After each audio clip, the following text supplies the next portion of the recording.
Olá, vamos dar uma olhada juntos na liturgia do sábado 28 de março de 2026. E este não é um sábado qualquer, não. É o último dia antes de entrarmos na Semana Santa. Um momento que nos coloca diante de uma escolha fundamental que ecoa até os dias de hoje. Pois é, as leituras deste dia não são apenas uma preparação. Elas nos levam a um ponto de virada, sabe? Um momento em que uma decisão crítica e que não dá mais para adiar é finalmente tomada e as consequências disso chegam até nós. Para começar, a gente tem a primeira leitura, que vem lá do profeta Ezequiel.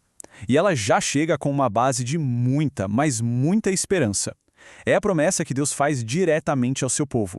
Olha que forte essa afirmação, não é um mensageiro, não é um anjo. É o próprio Deus que diz, eu mesmo vou fazer. Isso mostra um compromisso pessoal, né, de resgatar e trazer o povo de volta para casa. E essa promessa se abre em alguns pontos-chave, que formam uma aliança para sempre. Deus promete unidade, um povo só, um rei só. Promete purificação, uma limpeza completa das falhas. E, acima de tudo, promete a sua presença constante, um santuário bem no meio deles. E aí, respondendo a essa promessa tão grande, vem o Salmo responsorial. Ele usa uma imagem muito poderosa, muito bonita, para falar desse cuidado de Deus. Então, melódico, como se cantasse: o Senhor nos guardará qual pastor a seu rebanho. É essa a nossa resposta, uma resposta cheia de confiança. O Salmo não fala de um Deus parado, não. Pelo contrário, é um Deus que vai atrás, que reúne quem estava perdido, que liberta quem está preso e, o mais incrível, que transforma o choro em festa, trazendo um consolo de verdade. Agora, a gente precisa respirar fundo, porque o clima muda completamente. A gente entra na tensão crescente do Evangelho de João, que vai contar o que aconteceu logo depois do maior milagre de Jesus. A ressurreição de Lázaro foi algo tão poderoso que dividiu as pessoas na hora. De um lado, muita gente que viu aquilo acontecer passou a acreditar em Jesus. Mas do outro, outros correram para contar tudo aos fariseus. E aí, a semente da conspiração foi plantada.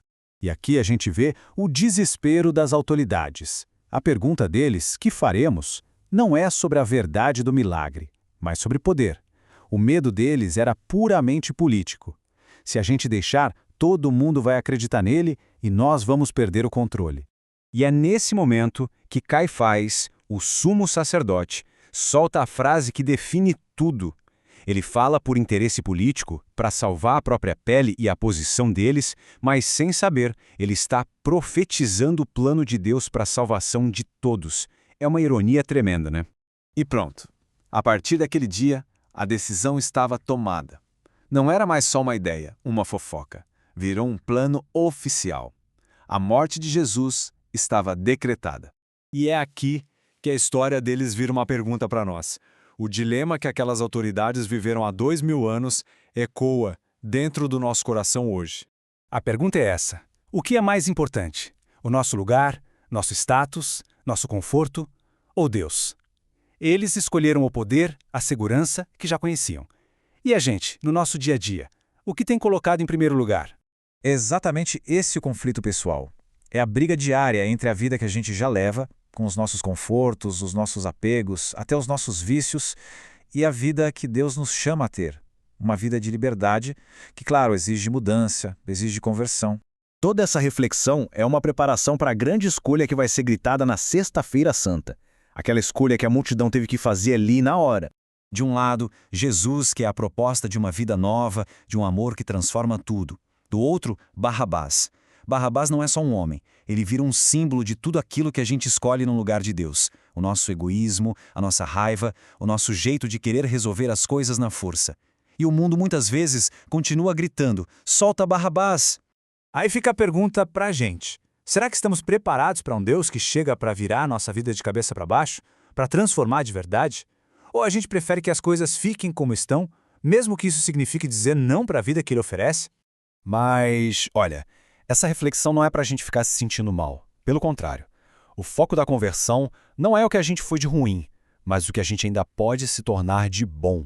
E essa frase resume tudo perfeitamente. O chamado de Deus não é para ficarmos olhando para trás com culpa, mas para olharmos para frente, para essa pessoa incrível que podemos nos tornar com a ajuda dele.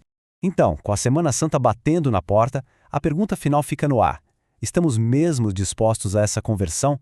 a entrar em Jerusalém com Cristo sabendo que isso vai mudar tudo. A escolha, no fim das contas, é nossa.